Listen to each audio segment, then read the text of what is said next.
Hello everyone, I'm here today with a new process video. I'm working on 6x8 pocket page layouts. This is for my Munich, Germany album, and I have already picked out a lot of the stuff for this layout today, so I'm hoping this one goes a little bit faster because of that. On the left side, I'm actually doing a full 6x8 page layout because I have an enlarged picture here. This is a 5x7, and I think that I am going to use my fuse tool to add some of these lovely sequins here, so you can see those closer. There we go. These are from 28 Lilac Lane. I think I may have used these in a previous video. I can't remember where I've used them, if it was on this album or not, but I have those. They will probably go on this side.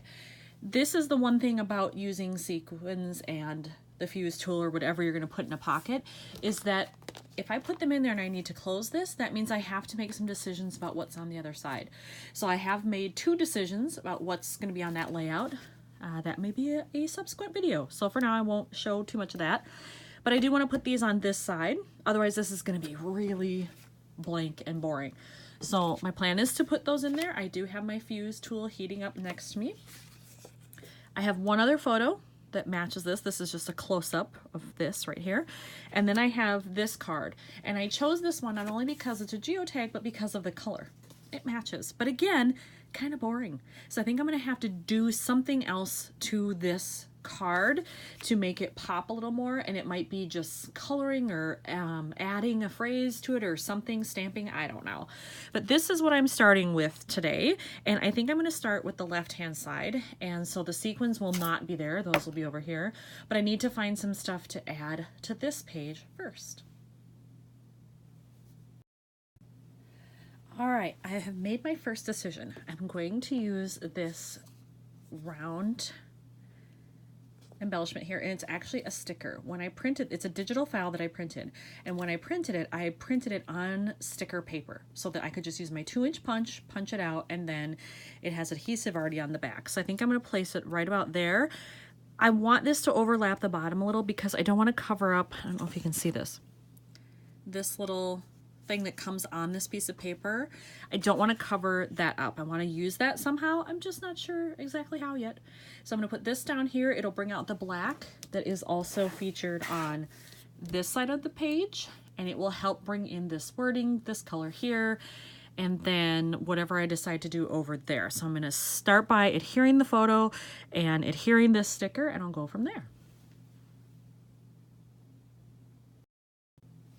So I've adhered the sticker. I'm going to cut off the part that overlaps the edge, and then I will put a little staple in there once that's done. There we go. So I can just throw away that part and then grab my mini stapler here. And I want to get it as centered as possible. There we go. Now, I found something in my stash that I want to use, and it's just about perfect.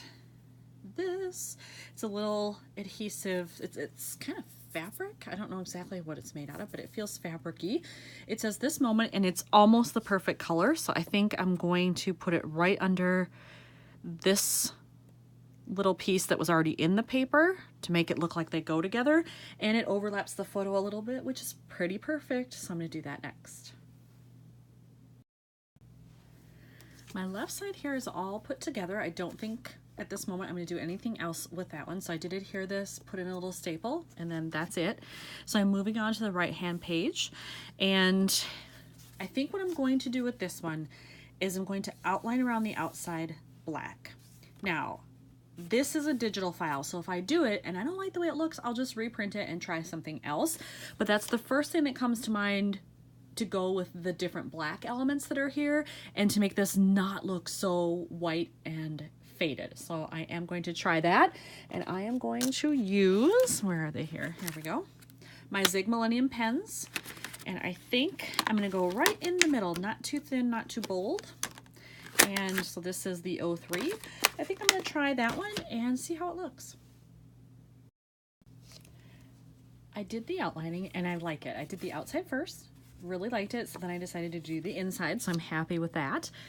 But I think the inside is blank, and I noticed there is some gold that you can see in different places here. And so I went into my sticker book stuff here. This is the seasonal one from Happy Planner.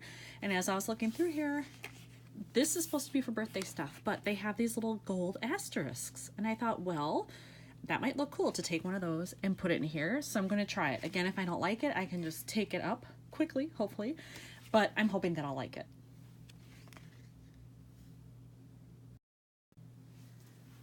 I adhered the gold asterisk and I like it, so that's gonna stay. And then I did think for this pocket, maybe I needed something on the photo, and I went into my phrases here and I found this one. It just says beautiful. And I like that. It's a little too big though. So I think I'm gonna cut off a little bit on the left edge there and then maybe overlap it up here where it's just peeking out at the top of the window. It's not covering anything. And I may make it a pennant because I don't know that I like it that it's just so straight when I already have a straight element over here. So I will do that next. I did trim it down and then made the flag or pennant ends on it, which I like a lot better. So now I can just adhere that kind of up here, the upper left.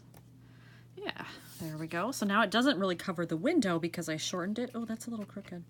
Well, I will fix that and then I'll put in a staple for it as well. All right, I am ready for the final step in this process, which is to use my fuse tool to close this pocket. I've already put in the sequins that I want. I've pushed the card in as far as I can go, all the way to the bottom, which is what I want. And then I am going to seal it up so that this is closed right here, and then the sequins can't ever fall out again.